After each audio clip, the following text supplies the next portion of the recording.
Saikat, you may start if you wish to.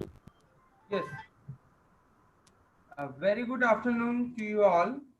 Today, it's my pleasure to introduce the dignitaries for the session. Mr. Raman Barua, Director of Calcutta Management Association, Professor Prabal Kumar Sen, retired Professor of Economics and Founder Chairperson of Entrepreneurship Development, XLRI, Jamshedpur, and currently Sir is the Adjunct Professor of IIM Amritsar and HOD GNIT Department of Food Technology HOD Dr. Kakuli Bandyopadhyay for the session. Sir, now I request Borua sir to kindly take over the session and give a welcome address to our dignitary speaker. Thank you. Good evening, everyone. On behalf of Calcutta Management Association and GNIT of the GIS Group, I welcome you all to this evening's webinar, which, as you all know, will be taken by one of the more esteemed academician in our country. Calcutta Management Association, which is one of the oldest management associations in the country, true to its tradition of creating a platform for disseminating knowledge and information amongst the management fraternity, have been organizing webinars, a series of webinars in these lockdown days, and this is one of those seminars which we have entitled as CMA Classrooms. We already have introduced a series called the Leadership Lecture Series, where persons of repute and persons in leadership positions are invited to speak on issues relating to management and leadership. We have this classroom series where we usually invite eminent speakers to speak on functional issues. And we also propose to introduce a couple of other series where we have one on the global issues, where we'll be inviting speakers from around the world to speak on issues which will affect not only the Indian economy and society, but also the global economy. And we have another series in the pipeline, which will be focusing on specific industries, how those industries are going to be affected because of this COVID-19 episode. Now, this evening is truly a very and a privileged and an honored occasion, not only organizationally, but also personally to me. Organizationally, because Calcutta Management Association is privileged to welcome Professor Prabal Kumar Sen to this webinar to speak on a very relevant and contemporary subject, which is very important for the student community, who are either going to get into the job market or into the entrepreneurship mode. And personally, because Professor Sen happens to be a very close friend of mine. In fact, our relationship goes back to more than 45 years, I suppose, when we were friends, when we were studying our post-graduation in economics. Now, I will have the pleasure and privilege of formally introducing him by reading out his profile. But what is not there in the profile, I'd like to just touch upon a few of those aspects. He has been, as you will be noticing, or as when I will read out, he is the founder, chairperson of the Entrepreneurship Development Cell of the famous XLRI Jamshedpur. And I know personally he has incubated not more than 50 entrepreneurs, or more, maybe even more than that, through that cell. And his students are now, many of them or most of them are established entrepreneurs, and they are spread all across the country through the length and breadth of the country. So thank you, Prabal, thank you, Professor Sen. And I'll now have the privilege of reading out, formally introducing him by reading out his profile. Professor Prabal Kumar Sen has superannuated on September 30, 2017 as Professor of Economics and Founder Chairperson of Entrepreneurship Development Center at XLRI Jamshedpur. Till that date, he had to his credit over 41 years of experience in teaching, training, research, and corporate management. Before joining XLRI Jamshedpur, He had served Institute of Rural Management Anand, what is known as IRMA in Gujarat, as chair professor for 6 years, a public sector Bank of India for over 23 years in a senior management position, and the postgraduate Department of Economics at Burdwan University, West Bengal, as lecturer in economics for a year. He is currently adjunct professor in IIM Amritsar.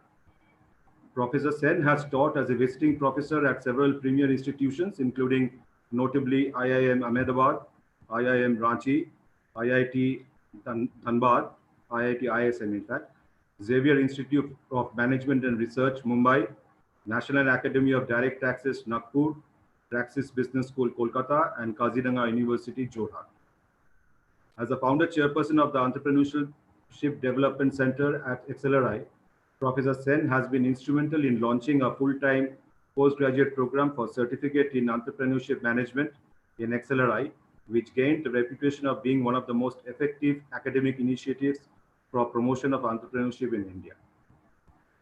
Professor Sen has been conferred the Best Teacher Award in September 2011 by Higher Education Forum of India, Mumbai, for his outstanding contribution in the area of entrepreneurship and innovation, and also Lifetime Achievement Award in April 2017 by Head Start Network Foundation in appreciation of his quote-unquote unfathomable contribution to nurturing entrepreneurship ecosystem, incubating, mentoring, and guiding young entrepreneurs to their road to success.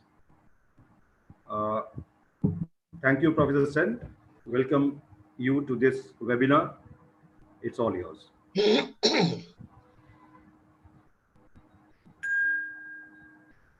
I thank Mr. Ramen Barua, the Director, Calcutta Management Association, for introducing me so beautifully. And I can only tell the audience here that perhaps you need not trust everything that Mr. Ramen Barua has said about me, because we have been very good friends, and out of affection, sometimes people exaggerate. Now, Ramen Barua is a brilliant scholar, a well-known economist, and a veteran banker. And apart from that, as he had rightly pointed out, we have been friends for the last 45 years or more. And therefore, it's a great pleasure for me to be attending this event on the invitation of Mr. Ramen Barua. The second reason why I am very happy this evening to be in this event is that I have been asked to interact with the students and perhaps some brilliant learned faculty members also of Guru Nanak Institute of Technology, which has earned a lot of reputation in course of its less than 2 decades of history. And before I do what I have been asked to do by the organizers this evening, that is to speak on entrepreneurship as an economic endeavor, obviously in the context of the Indian economy, I would also like to place on record my sincere thanks for Saikat Mazumder, a young faculty member of GNIT, and Mr. Anirban Bhattacharya of CMA, who have done everything possible to make this event happen without glitches. I shall be failing in my duty if I also don't place on record my gratitude to Dr. Kakali Bandopadhyay, the head of the Department of Food Technology and also Vice President of the Industry Incubation Center of GNIT. I'm grateful to all of you, and I'm thankful also to all the students who have made it convenient to waste their evening and listen to this old man. And I'm thankful obviously to the learned faculty members. I look forward to learning quite a lot from the learned faculty members in course of the interactions which follow my presentation. My teachers used to tell me, because I was a student of economics, that whatever transaction you enter into, you make it a point that the transaction is a gainful one. Har saude ko fayde ka sauda banao. So this evening, this transaction will be a fayde ka sauda if I have something to take away from this, and which can happen only when the learned faculty members and perhaps the students also, if they share their inputs with me. With these words of introduction, I will now talk about entrepreneurship as an economic endeavor in the context of Indian economy. Entrepreneurship, in fact, is a buzzword today. And we all know that there are entrepreneurs and entrepreneurs. There are innovative entrepreneurs, there are imitative entrepreneurs. Innovative entrepreneurs are those who start a business according to an idea of his own. And this is altogether a new idea. So they are innovative entrepreneurs. And there are other entrepreneurs who imitate the innovative entrepreneurs, and they are known as imitative entrepreneurs. There are some other entrepreneurs who are known as Fabian entrepreneurs, who are, cautiously persistent in their entrepreneurial venture, though not quite innovative. And there are drones. We call them drones because they are lazy and indolent. But whatever the type of entrepreneur, you can take it from me that all of them contribute to three major, objectives in any economy, and particularly in an economy like India. One such objective which they help to subserve is economic growth. We all know, anyone who has the preliminary knowledge of economics knows that there are four major factors of production. These are also known as the four wheels of economic growth. These are land, that is all natural resources, labor, then capital, and finally the organization, which is always operated by one entrepreneur or the other. So unless there is an entrepreneur who can make use of the other resources available in a country, that is natural resources, labor, and capital, the country cannot go ahead on the path of, gross domestic product. Economic growth simply means augmenting the gross domestic product, and the GDP, gross domestic product, can be, raised only when, entrepreneurs come to the fore and they make use of the natural and other resources available in the country and ensure that there is an increment in the total money value of the goods and services produced within the country, which is the definition of gross domestic product. So therefore, the role which is played by the entrepreneurs in being instrumental in, achieving economic growth is understandable, should be understandable to all of us. The second major contribution, and which is, in fact, that is not less important than the first one, is to act as the job providers. And in today's context, let me tell you, ladies and gentlemen, that, entrepreneurship has assumed a very major role in providing employment to the teeming millions of the country. Why? Because in a country like ours, there were three agencies which were viewed as the traditional providers of employment. Now, these three agencies are the government, the private businesses, and the voluntary sector. Now, in a country like ours, after the independence, the government used the infrastructural projects, etc., not only to build infrastructure in the country, but also to ensure that many people are employed. Pandit Jawaharlal Nehru used to say, when he inaugurated Bhakra Nangal Dam or the steel plants or the fertilizer factories and so on, he used to describe these as temples of modern India. And the government would clearly say that the objective of these projects is not only to build the infrastructure, but also to ensure that many people get employment. And for that, the government didn't mind spending a little more than what may be warranted by the economic considerations only. But today, the government cannot afford to do that because of the restrictions posed, very severe restrictions posed by the Fiscal Responsibility and Budget Management legislation, FRBM legislation. it has come to in our country in the year 2003, and the operation began on 1st April 2004. And even before the introduction of this legislation, there was pressure from the world bodies, the World Bank, the International Monetary Fund, on the government of India to ensure that the fiscal deficit is kept under a limit. And because of this, government cannot afford to spend more than what is barely necessary. And that is the reason why the capacity of the government today in India to employ many people is limited. It is much less, it is much truncated vis-a-vis what it had, say, after independence. The second agency, which has been the traditional major provider of employment, had been the private businesses.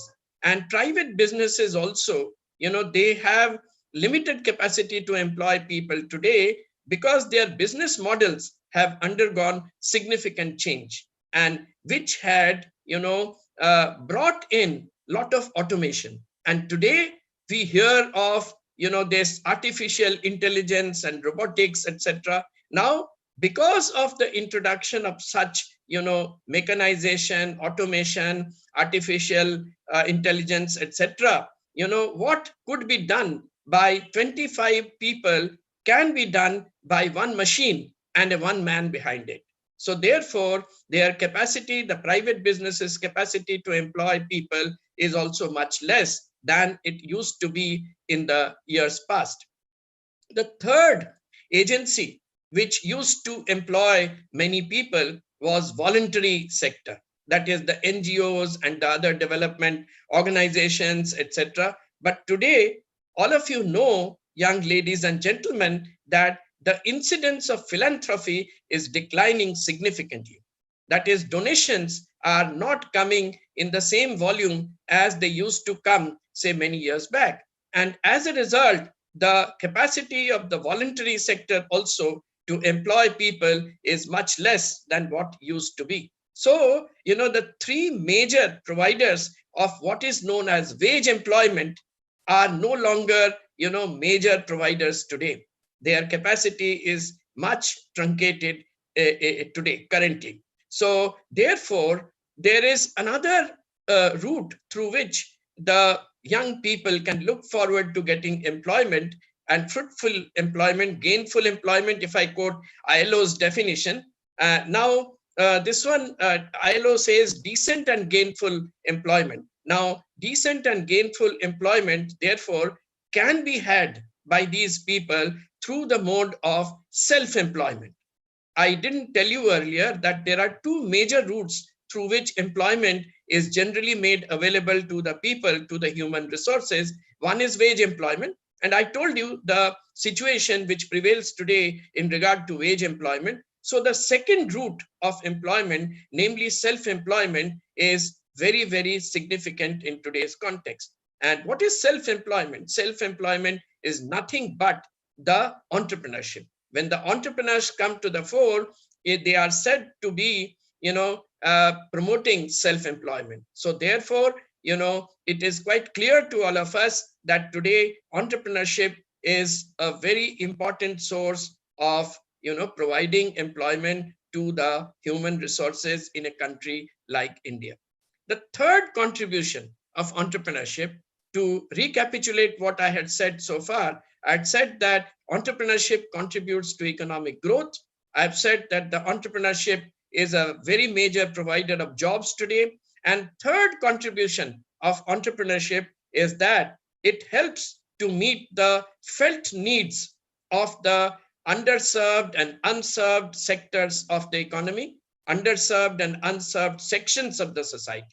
Now, therefore, this, and through this, they try to bring in a little kind of balance in the social fabric. Now, and when an entrepreneur tries to do this, we call that kind of entrepreneur as a social entrepreneur. Now, let me give you some example. I'll not give many examples because time is short, and I'll give you an example of one company, Selco. You may have heard of this company. This company was set up by an ingenious Indian engineer, and he hails from Rourkela, and so I know him very closely. But he's 20 years younger than me and Ramin, and he had done his engineering studies from an IIT in India, then went abroad, did his post-graduation, did his PhD, and came back to India. And he said that my home state is Karnataka, and so therefore I want to do something meaningful for that state. And so he formed Selco. Selco is a company which works on solar energy. And he designed some devices based on solar energy, very simple devices, the lanterns and so on. And he wanted to, literally perform Tamasoma Jyotirgamaya. That is, many rural households who could not bring in electricity to their homes, to their cottages, he wanted to sell them these, solar lanterns so that they will have light in their households. And but he found to his dismay that these poor households, they were not in a position to buy these not so costly, devices also. And so therefore, and let me here hasten to add that this gentleman had not launched a charitable initiative. It's very much an entrepreneurial venture. And I have always, said to the students, and I repeat here, that an entrepreneurial venture cannot be called an exercise in entrepreneurship if the entrepreneur doesn't leave a margin for himself. There should be some profit left for himself. And that is how an entrepreneur is distinct from a charitable initiative. So it's a company. It's not a society formed under Societies Registration Act. It's not a trust registered under Indian Trust Act. It is not a company registered under Section 8 of the Companies Act 2013. All these three kinds of entities, they are known as not-for-profit organizations. Now, his is a for-profit organization. He wants to make profit, but he wants to do good to the society in a very meaningful manner. And so what he did, the entrepreneur that he is, he stood between the regional rural banks. At that stage, there were more than one RRB in Karnataka. He negotiated with the RRBs, and he stood between the RRBs and the potential beneficiaries, the rural households, who would buy his devices as the guarantor. And with a person of his reputation standing as a guarantor, thereby he could inspire confidence among the bankers, and the bankers, extended loans and advances to these poor households. And so therefore they could buy these devices. Today, the same very company, it is, trying its hand in making ventilators based on solar energy. It is also trying to make, and to a large extent, it has been successful in making, oxygen converters. And so these will be of much use in mitigating the COVID-19, pandemic. So therefore, this is a case of social entrepreneurship. Though his company is not a not-for-profit company, it's a for-profit company. So this is the third contribution of entrepreneurship, that quite often you see that these entrepreneurs, they try to, meet some of the felt needs of the underserved and unserved sections of the society. Now, having noted the three major contributions of entrepreneurship, I would now talk to you about the qualities which are needed to be possessed by a good, potentially good entrepreneur. Now here, I have divided these qualities into two parts. One, the inherent traits, the attitudinal orientation, etc., which an entrepreneur should have. An entrepreneur who aspires to be successful in his entrepreneurial venture. So what are the traits which he needs to have? So now this is one part of the qualities, and the second part I call skills. Now the inherent traits are expected to be available in a potential entrepreneur from his birth, say. However, the skills are not something which are there, in him since his birth. These are to be acquired from outside. Now, one by one, I will enumerate these, qualities which a good entrepreneur should have. First of all, I always, insist that an entrepreneur should have a fire in the belly. And by fire in the belly, what I mean is that one must have the determination to start a business and come what may.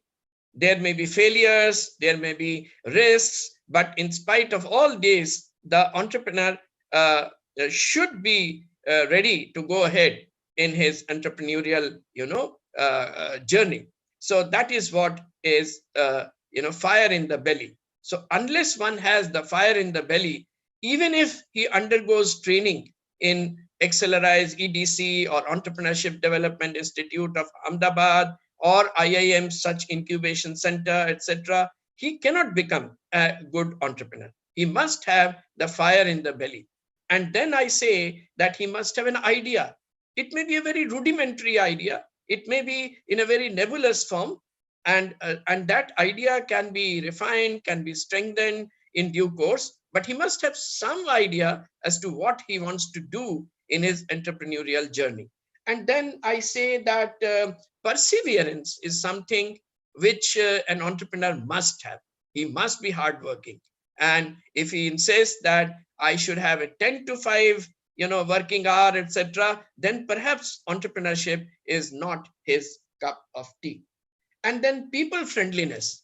And he should not be very much introvert and so on. Now, I always say that a professor, a researcher can afford to be an introvert, but an entrepreneur needs to be extrovert, needs to be people friendly, and should not be hesitant to interact with people, etc. That is very important. Why? Because entrepreneur needs to, interact with people on 3 fronts. One, when he tries to garner the raw materials, the key inputs for the good or the service which he seeks to produce. That is number 1. Then he needs to interact with the people who work with him and who have to be,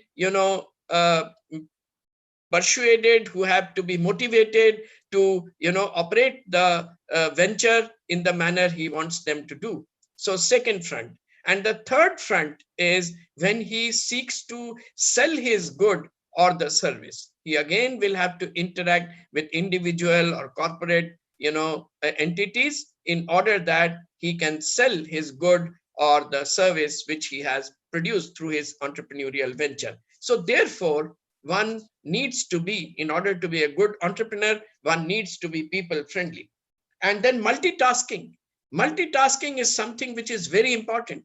See, again, I say that a researcher, a professor can afford to focus on one particular subject. And in fact, a good researcher is one who can focus on a specific subject, etc., and doesn't allow his mind, doesn't allow his intellect to be, spread very thin across many, issues, many subjects. However, the entrepreneur needs to be multitasking because he may have assistants to help him in HR, in strategy, in finance, and so on. But if he wants to be successful as an entrepreneur, he needs to know all these issues, all these areas. He needs to have some knowledge. Otherwise, he can be taken for a ride and his activities will not be successful in these verticals. So therefore, multitasking is another trait which an entrepreneur should have. And then risk-bearing aptitude. He has to be ready to bear risk. See, people like us who may have done some studies on risk management, we may perhaps talk on risk management, but perhaps we cannot bear or absorb risks ourselves. If we could do that, perhaps we would have chosen the path of self-employment, entrepreneurship, rather than wage employment and so on. So, but an entrepreneur should be capable of absorbing risks, of bearing risks. And here, I always say that bearing risks means that he should be appreciative of the fact that there may be failures in course of his entrepreneurial, venture, for faults of his own, or for faults of, not his own. And so in such circumstances, he should not be cowed down by such failure, and he should be able to go ahead. And here I always, insist that an entrepreneur should view entrepreneurial career as a war. And all of you know that a good soldier knows that a war consists of not one battle, but quite a few battles. And a good soldier also knows that he can win a battle here and lose a battle there, but he never gives up the determination to win the war. That should be the attitude of a good entrepreneur. Failures will be there, and he will have to take all these in his stride, and he will have to go ahead. So that is the right kind of attitudinal orientation of an entrepreneur. There is another very important quality which an entrepreneur should have. This is honesty and integrity. Some of you may laugh. Some of you may think that this is too platitudinous. He is an old man of 68 years age, and so therefore he is talking of honesty and integrity. Perhaps honesty and integrity does not have any meaning on the real world. But I say that this is not only an ethical, imperative, it is a pragmatic requirement for an entrepreneur to value, to give, importance, honesty and integrity. And see, you have many examples where you see that person, who has deviated from the path of honesty and integrity, he may have achieved some success in the initial days, but eventually he collapses, his business collapses. You know the examples of, such big organizations which appeared to be infallible. They collapsed, like WorldCom, like Adelphia Communications, like Enron. They all collapsed, but they were all, very large organizations, and their profit margin was very high, and they appeared to be infallible, but they all collapsed in the beginning of this century. And the basic reason why they collapsed was that they had deviated from the path of honesty, integrity, and fair play. So therefore, we have some examples, such examples. Again, in 2008, you saw Lehman Brothers and Bain Hedges. So all these companies, they were also big companies. They failed, they collapsed because they were not, practicing fair play. And nearer home and nearer our times, have you forgotten the sad story of Satyam Computers? Satyam Computers was started by a very bright engineer of India in the year 1987. And many people said, including those from abroad, they said that this company was based on very robust, technology, etc. And it was doing quite well for some years. But from 2009, the problems started, appearing. And in 2015, the company collapsed, and he was sent to jail. I think he is still in jail for a couple of years more. He will be there. So now, see, and he admitted that he had, indulged in some dishonesty in preparing his accounts, etc. So showing his balance and so on. So therefore, ladies and gentlemen, don't forget that honesty and integrity is as important as risk-bearing attitude, as perseverance, as multitasking. This is very important. And another trait which is very important for an entrepreneur to have in himself, this is the ability to identify business opportunity and to evaluate such opportunity from the given circumstance. These business opportunities can be seen by a good potential entrepreneur from the demand availability scenario or from the resource endowment situation of the environment in which he lives. Let me give you some examples and it will be very clear. Now see, in our country, in big cities, not only in big cities, but also in smaller towns, you see that these coaching centers have come up in large numbers. Now, I always say that this is an example of the spurt of entrepreneurship in this field. Now, why these these people who have started the coaching, centers, quite a few of them are as brilliant as Mr. Ramin Barua is. They had done their studies from premier institutions, and they could have bagged very good corporate jobs. But they either joined the jobs and gave up, or they didn't join and they started these coaching centers, etc. Why? Because they could identify business opportunity in the availability of demand. They could view, they could find that in all these metropolises and smaller and bigger towns, the upwardly mobile middle class people, they were aspirant of educating their children much better than they had got the advantage of. And so they could understand that they cannot send their wards children to premier schools unless they are prepared very well. And so therefore there was a huge demand for coaching institutions. And these ladies and gentlemen who had started the entrepreneurial ventures in the form of coaching centers, they saw business opportunity in the availability of demand. And at that moment, some of them could see that resource endowment was not immediately available. What is the resource endowment in the context of a coaching institution? Good faculty members, like you have in the Guru Nanak Institute of Technology, very bright, learned, erudite professors. He was not sure whether he would get good professors to coach, to be a part of the coaching center. But the entrepreneur that these people are, they somehow sourced these resources and they built their coaching institutions. So here, the example which I gave you is one where we find that potential entrepreneurs identified business opportunity in demand availability. There are some lucky entrepreneurs who can see demand availability and who also see that resource endowment was also available. But I will cite you another case of my own student, my mentee.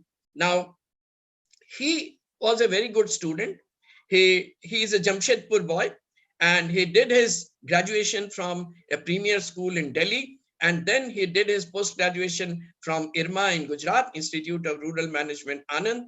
And then he could get a very good job in the wage employment sector. However, he said that I will opt out of placement, campus placement, and I will be an entrepreneur. And what he is doing, a boy from Jamshedpur, he roamed around the country, and who had studied in Delhi and Gujarat, but he roamed around the country and he found that in some states of our country, including notably Assam, there are, the arecanut trees are grown in abundance. And there are many poor people also in whose courtyards there would be 4, 5, 6, arecanut trees. In Hindi, arecanut is known as supari. Now, supari के पेड़ बहुत होते हैं आसाम के बहुत सारे districts में. So वो काम कर रहा है बरपेटा डिस्ट्रिक्ट में, जो बांग्लादेश के बॉर्डर में है, और वहां पे बहुत सारे सुपारी के पेड़ हैं.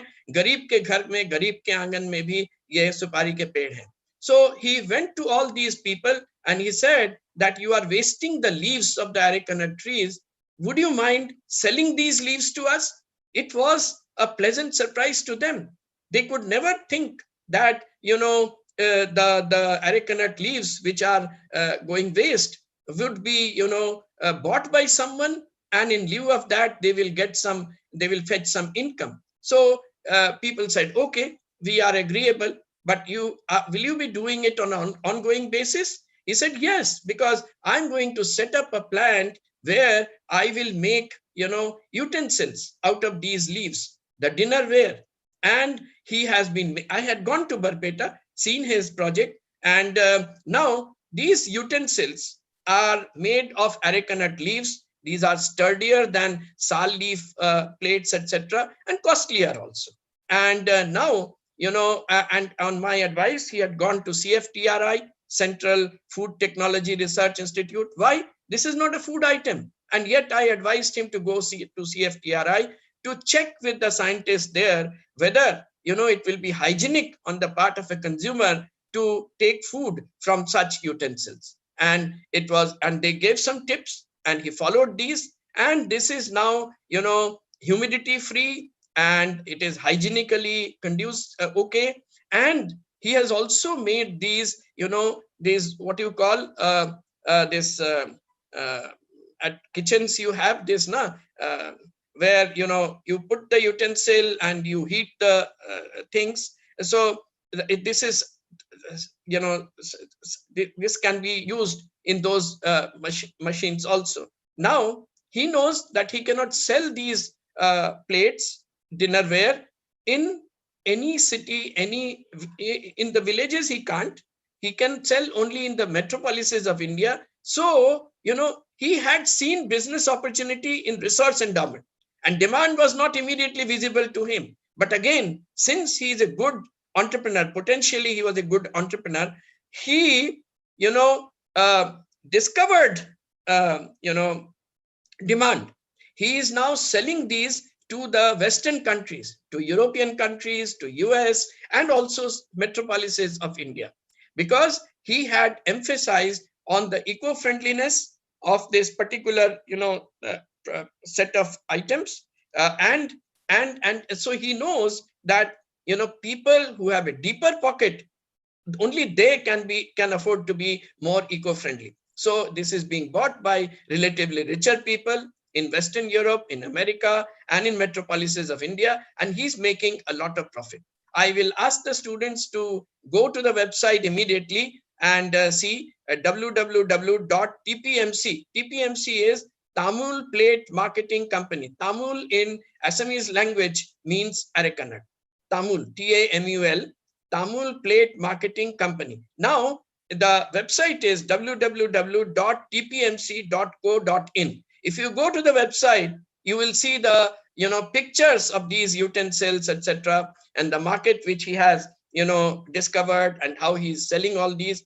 Today, with the COVID-19 pandemic coming in, there is some problem, but he's trying to get over that problem also. Now, here is a case also where the company which does this, the company of my student, it is a for-profit company.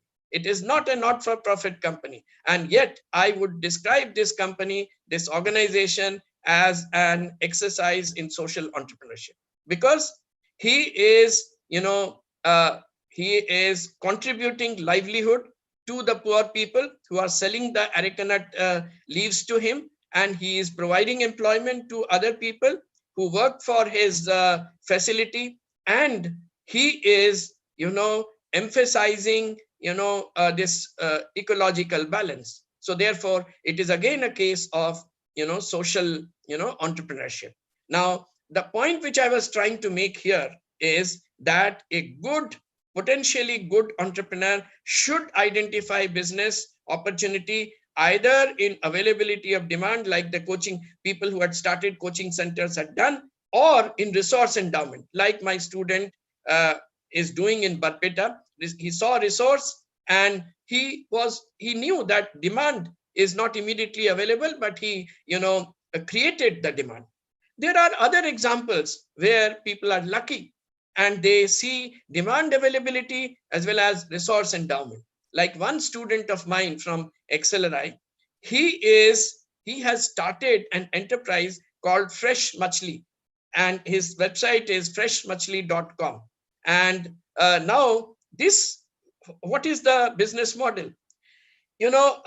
He told me, and we then together went to the Directorate of Fisheries of Government of Jharkhand in Ranchi, and we were based out of Jamshedpur. I was at XLRI, he was my student.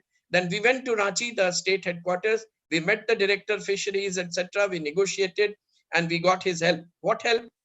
See, in many states, the state government had created some tanks where, fishery would be cultivated. So the erstwhile Bihar government, Jharkhand was created out of Bihar in November 2000. So Bihar government had set up these, tanks, etc., where now these fishery would be cultivated. For some years, this was done okay, but after that, these were not used and these were derelict tanks. Now we told the director fisheries that we asked him, would you allow us to make use of these derelict tanks, which in any case are not used by the government, and we will carry out business based on fishery.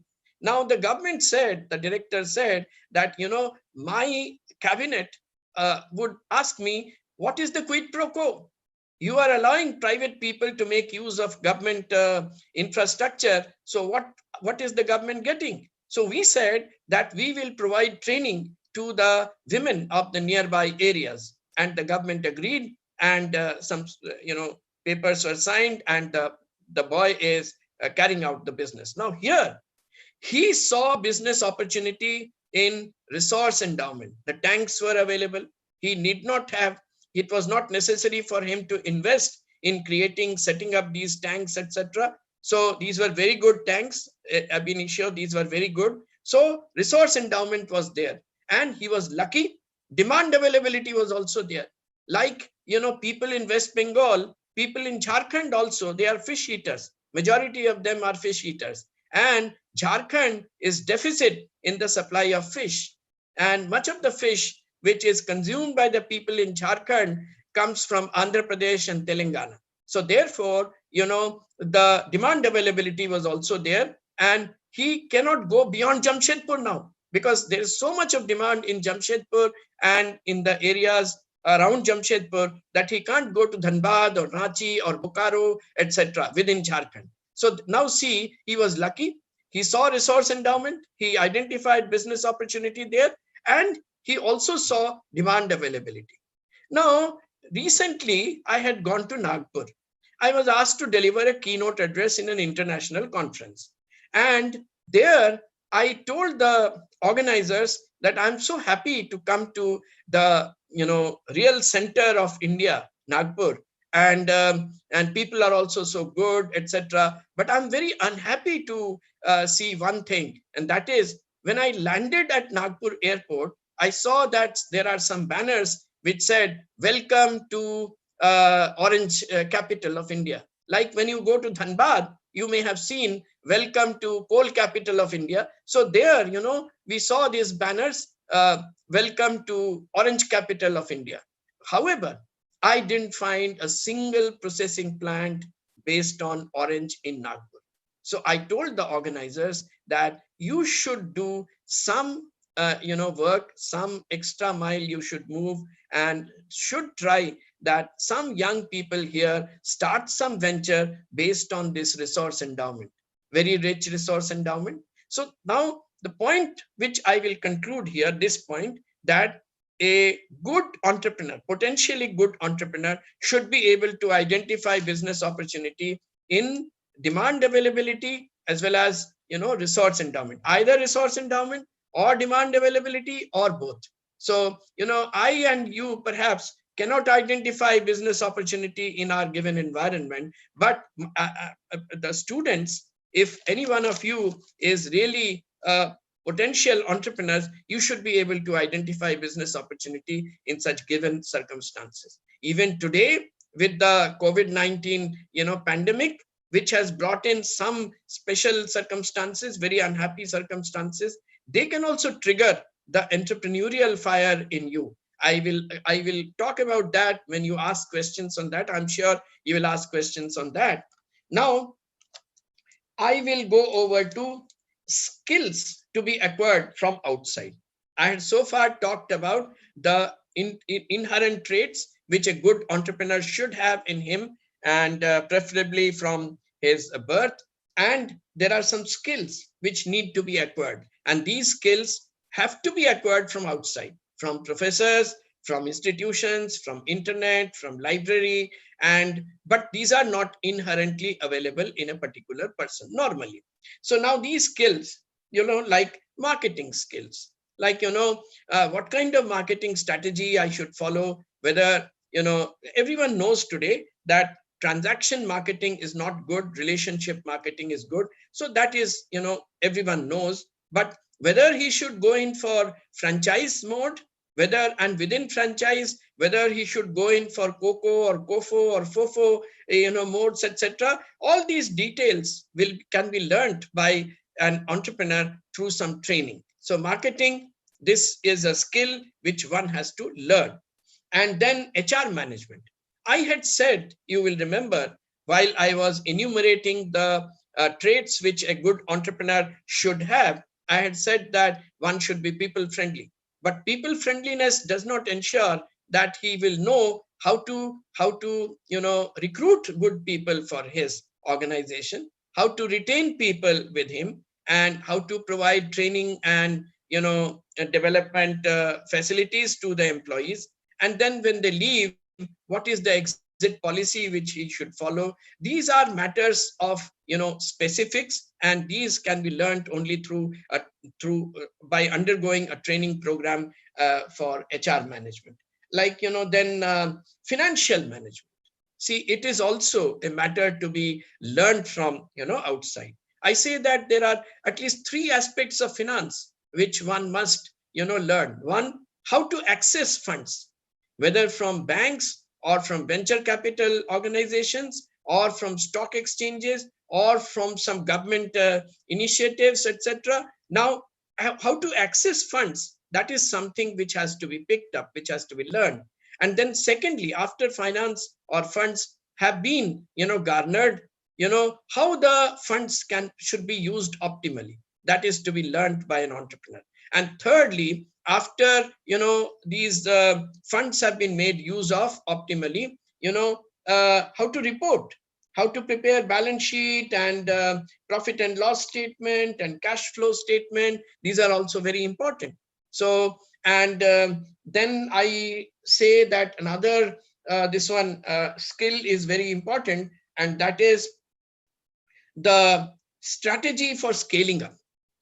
People forget that scaling up is a specialized knowledge which one must have, because that for any entity, it may be a living entity, it may be a non-living entity, it may be an individual, it may be a corporate entity, it may be a country.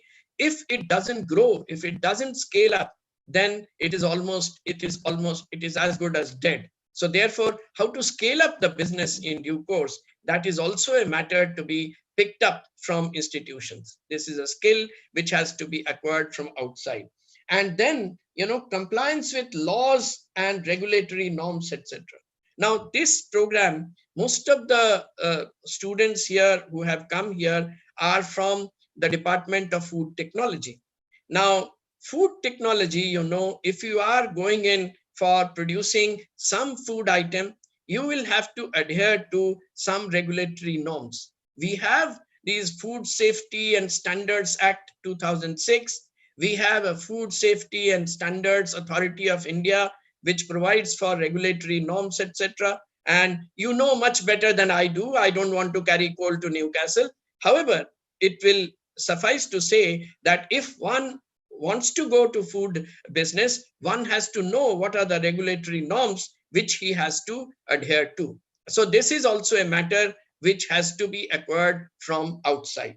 And then, finally, I say that acquiring knowledge about the particular technology, about the work which I want to do as a part of my entrepreneurial venture. Let me give you an example. And many of the young ladies be aware of the name of this lady, Prachi, and she has started her business of selling jewelry online in the year 2014, not many years back. And she is doing very good business. And from 2017 itself, not only break-even point, but he is making billions from 2017. And what is the name of his organization? Her organization? Name of the organization is, Fashion Z, Girl Z Fashion, Girls Fashion. So spelling is GIRL, then Z, then Fashion. So that is the name of the organization. Now, she said that when I started the business, I had a fascination for this kind of, work, the jewelry, etc., because I'm a lady. So, however, I was not aware of the technology of making jewelry. I was also not aware of how to do good photographs, because in an online business, this is very important. Photographs of the items that I want to sell online will have to be taken. Very good photographs will have to be posted. And that is how I can attract, or if I can use that word, entice the customers. So therefore, this lady didn't know the technology, but she understood that these technologies need to be learned by her. And she picked up these technologies from outside, of course. And then let me give you an example of Dr. Verghese Kurian. You are in the study of food business, etc. So you must be familiar with this name, Dr. Verghese Kurian. He is the father of white revolution in our country. And he is the milkman of India. And it was my privilege to work very closely with him for 6 long years when I was a chair professor at Institute of Rural Management, Anand, and he was the founder chairperson of IRMA. Now, this gentleman, he was very humorous. So he used to quite often say that when in May 1949, I came straight from America, having done my engineering degree, to Anand, and I had been given this task of ramp up the government creamery in Anand. Then I felt in love with the dairy sector, and I want to be engaged lifetime in the dairy sector. However, he would laugh and he would say that, I was in fact not aware from which part of the cow the milk comes. So of course, this was an exercise in humor. So therefore, this is an example that he was not aware of the technology he picked up. And he became the master of dairy, science, though he didn't study dairy science. So, and so therefore, the point which I'm trying to drive home here is that if you want to start your business in a particular area, you have to make sure that you pick up the inputs you learn about the technology of the work that you are going to, carry out. So that is something which is very important skill, which one has to, garner, one has to learn. And finally, I will talk about another section. Now, I will talk about the strategy, the basic strategy which an entrepreneur should be, adopting. First of all, an entrepreneur should be sure of the market segment. Which segment of the market shall I be targeting? And on that will depend the business model. On that will depend the advertising strategy, etc., etc. Now, I'm asking my students, asking our students here. Have you heard of the punchline? Sasta nahi sabse acha. This is a punchline which is used by a particular company in India. And this is not an interactive session, so you can't answer me here, not even by chat or perhaps. So this is Bangar Cement. Bangar Cement uses this punchline, Sasta nahi sabse acha. So what is the segment of the market which this company targets? Obviously, it is the people with deep pockets who do not mind paying a little more, but who are fussy about the quality. Sasta nahi sabse acha. And then there is another company which makes use of a punchline which says, Mehenga nahi, dikhta mehenga hai. Now, this is another company, say Asian Paints. Now, here the market segment is altogether different. Here the market segment is upwardly mobile middle class, who are not rich, who cannot cough up a lot of money, and whose pockets are not deep. However, they want to look like rich people. They are upwardly mobile. So now the Asian Paints, when it uses for a particular product of the company, when it uses the punchline, mehenga nahi dikhta mehenga hai, it targets that segment. So therefore, one has to, this entrepreneur should be sure about the market segment, and accordingly, everything will be dovetailed. Now, there is another punchline which is very interesting. They say that why should boys only have all the fun? And the girls out here, they would know which company is using this punchline. This is this one, Hero Pleasure. And the market segment, what is the market segment? Obviously, the young ladies. Why should boys only have all the fun? So see, my point here is that the entrepreneur should know the market segment. Accordingly, everything should be, tailored. And then the business model, what kind of business model I'll follow, whether, I'll sell the raw materials which I produce, or which I should use the raw materials to produce the final product and then sell, and what kind of marketing strategy I should follow. Business model and consist of everything. So business model, I have to be sure which kind of business model I will make use of. And knowing the size of the market segment I have known. Now I have to know what is the total size of the market which I have to cater to. If the market size is very large, then I will have to go in not only for offline, but also online sale, etc. So, and how to protect my business, that also should be known by the entrepreneur, from the very beginning, that threats will come. So in the event of threats endangering my business, how can I, get over the situation? So that is the fourth thing which should be a part of the my strategy. And fifth is, what is finally to be achieved by me? Whether only profit or societal benefit, etc., etc. Now, very quickly, I will talk about a few points only. The external support. I always insist that for the successful promotion of entrepreneurship in a country like India, there should be some policy support, from some external support which should be available, without which it will be difficult for us to promote entrepreneurship on a large scale. And here,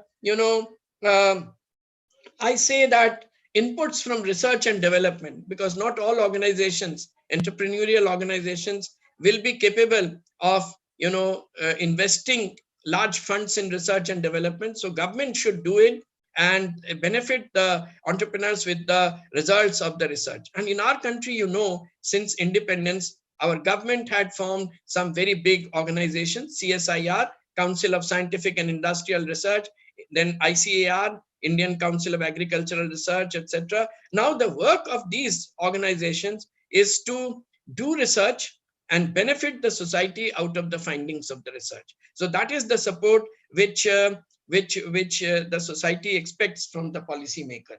And access to finance. The government should also,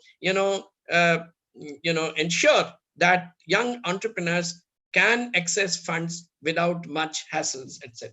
And finally, social recognition. I say that in the eastern part of our country, not so much in Punjab or say Gujarat or certain parts of Rajasthan, but in say Bengal, in Bihar, in Odisha, in Jharkhand, there is lack of social recognition of entrepreneurial ventures.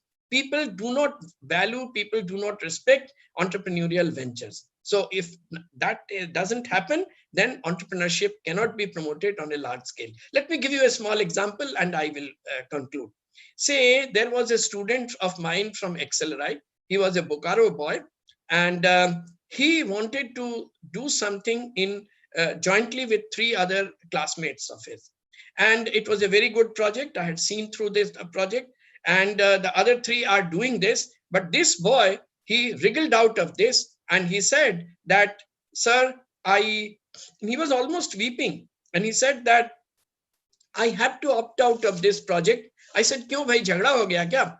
उसने कहा, नहीं sir, we are in the best of, our relationship are in very good even today. However, my father said that you had done so much of studies, you had done post-graduation in pharmacology, you had done this program in XLRI, and then you want to be an entrepreneur, that, तुम्हारी शादी हम नहीं दे पाएंगे. लड़की वाले आते हैं, पूछते हैं, बेटा क्या करता है? सरकारी नौकरी करता है, गैर सरकारी नौकरी करता है? तो फादर बोलता है, ना सरकारी ना गैर सरकारी.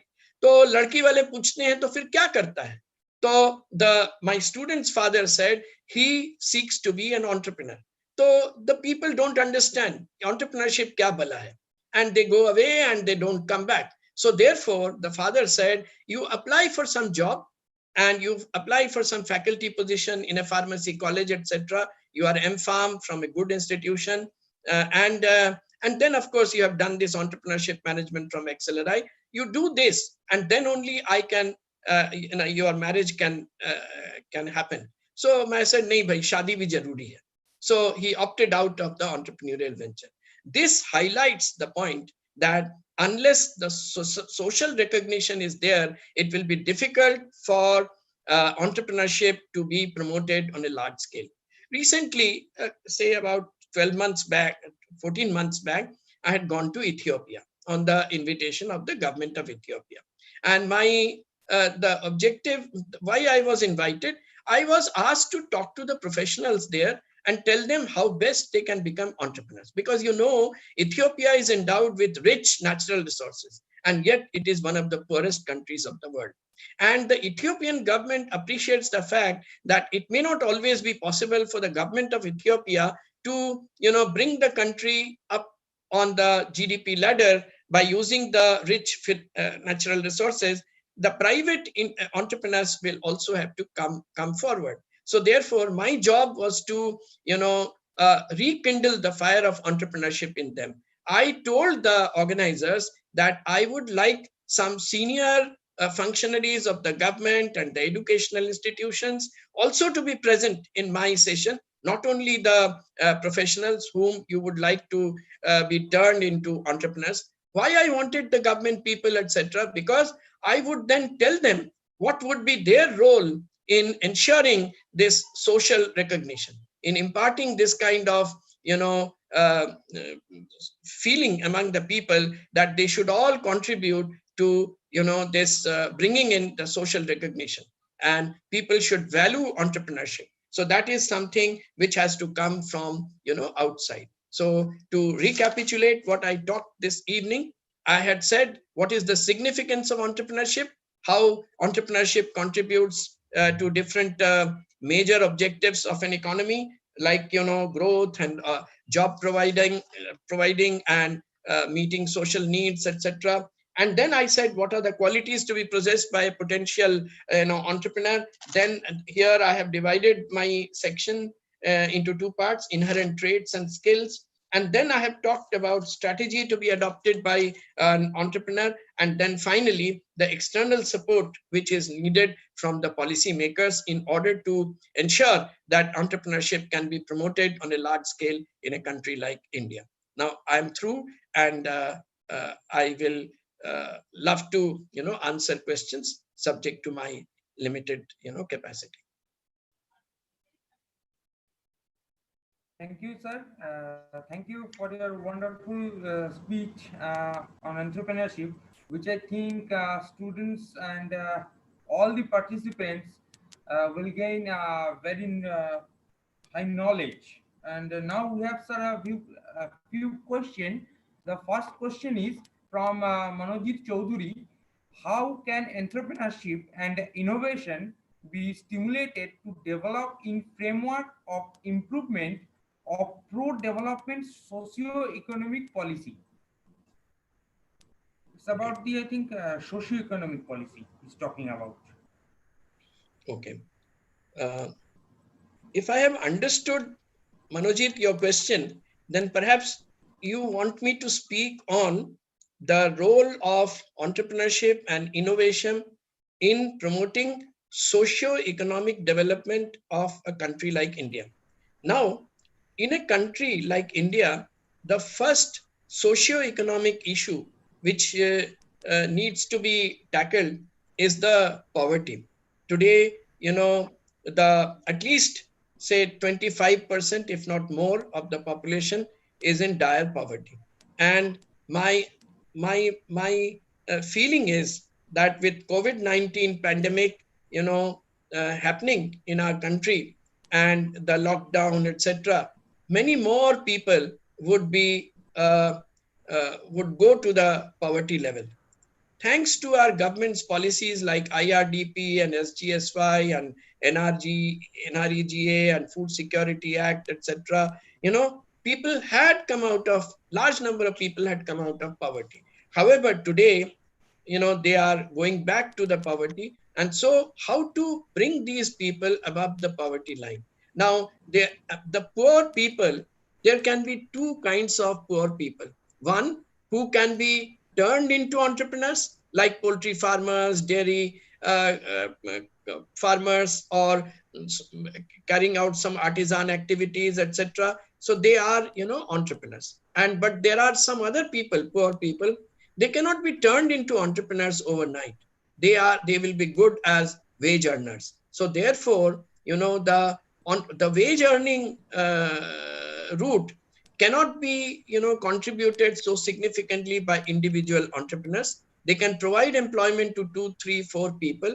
However, promoting entrepreneurship among the poor people, that is something which they can always, do. For instance, poor people can be those, particularly tribals. They are very good in piggery, in poultry, in duckery. So they can be, helped in starting these business. And people who seem to have some knowledge in dairy, they can be helped to start their dairy business. And here, helping them to start their business means helping also them to get, funds, etc. Like, Dr. Harish Hande, the gentleman whom I referred to, the promoter of Selco. Now, Harish Hande had done the same thing.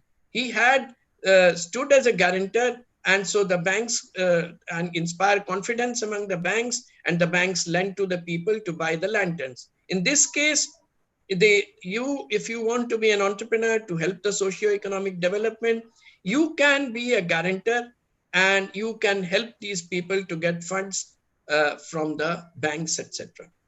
Thank you. Thank you, sir. We have a next quite familiar question from Mr. Swaminathan and Mr. Somen Barua, that which sector like service, manufacturing or consulting is going to flourish after this COVID-19 situation? See, immediately I can think of the personal safety gears, etc. Because you know that COVID-19 pandemic has thrown up triple, whammy. One is serious threat to public health. Second is the restrictions on movement. And third is very high, very huge pressure on earnings of individuals and corporates. So first thing, the public health threat. For that, people are so much conscious about hygienic issues, etc.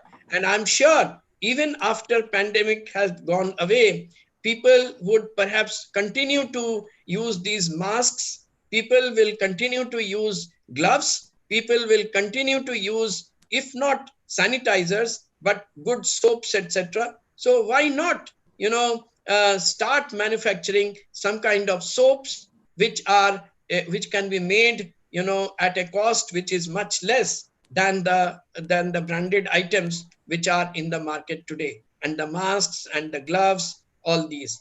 And you are in the food sector, many of you are in the food sector. So you can think of making certain food items where, all these hygienic norms are adhered to. So that is one way how you can work. People who have some technological background, they can work in the second, I talked about triple whammy. First is public health threat, and second is the restrictions on movement, etc. So these remote operating devices, like today Saikat is using Zoom to enable me to speak to all of you. There's Zoom, the Microsoft Teams, or the this one WebEx, etc. These are all platforms. Now, making of these platforms at a lower cost, or marketing of these devices at a lower cost, or starting a business which will go into servicing of these devices, etc., that can be a good business.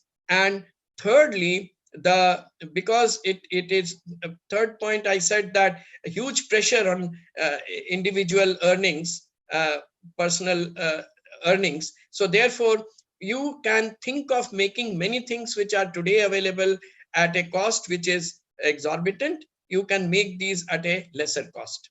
So that is how you can, take advantage of the triple whammy which has been generated by COVID-19 pandemic.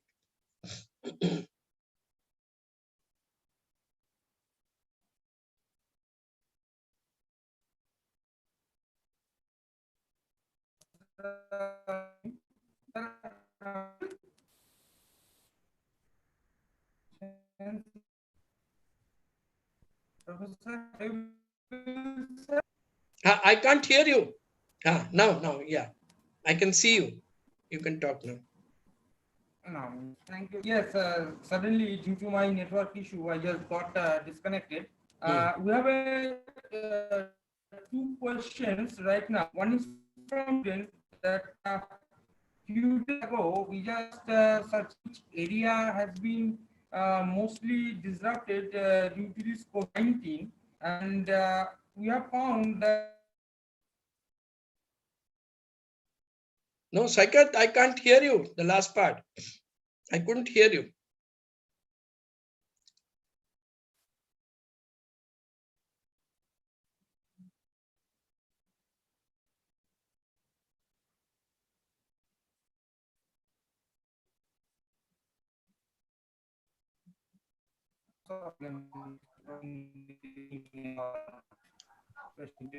area. So, how to launch if entrepreneurship program this No. You have to, you have to. Saikat, can I ask the questions? Yes. If you have problem, Please.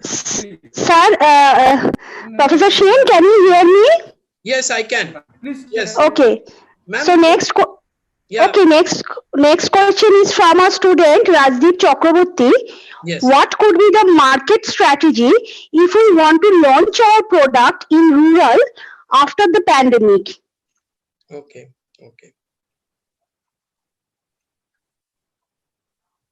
It very much depends on the kind of product which you want to turn out, and whatever product you produce should be done in a hygienic manner and should be done in a manner that it is cost effective.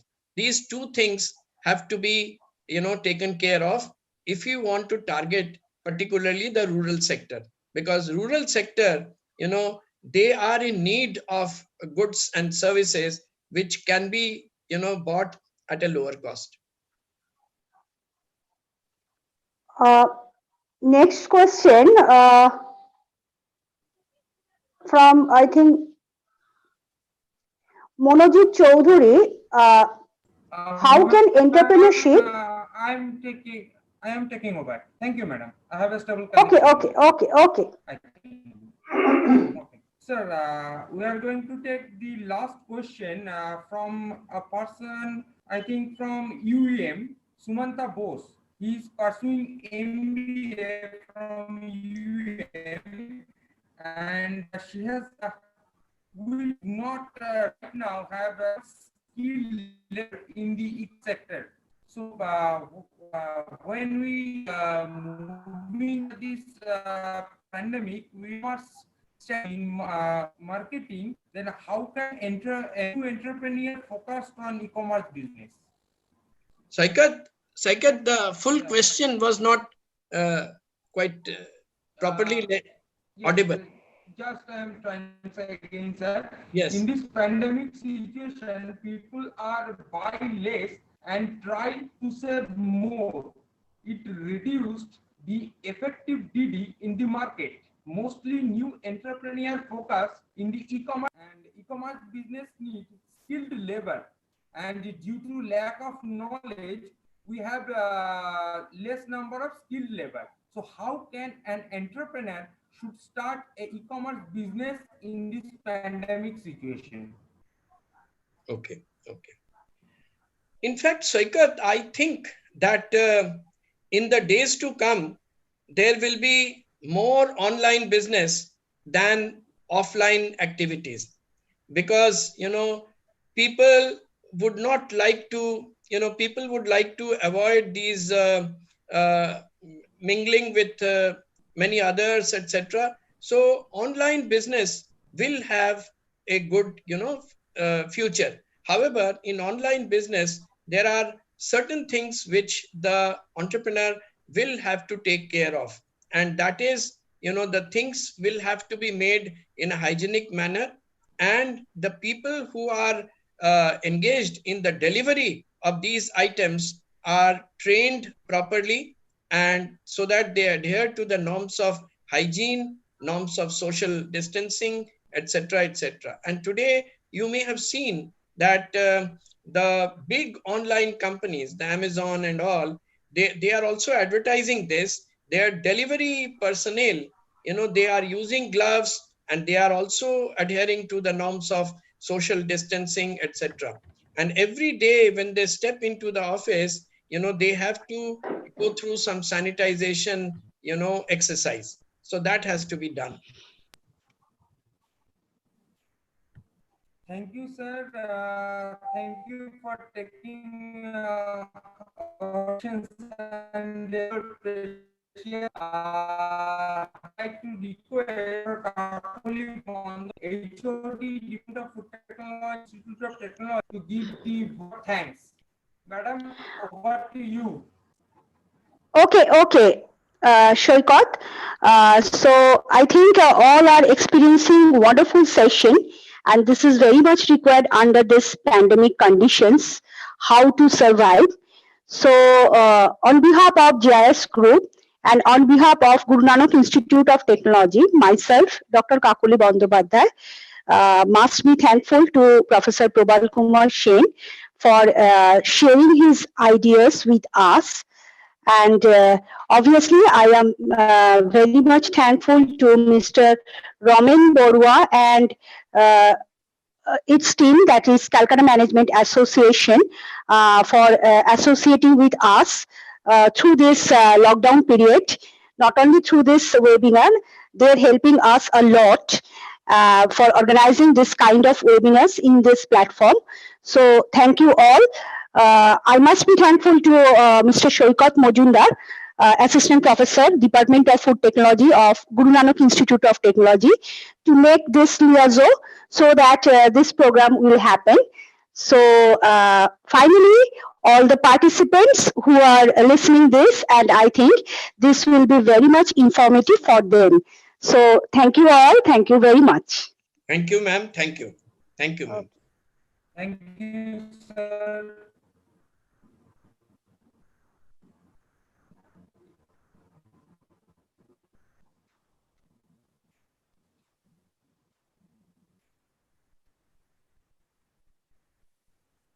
That's it.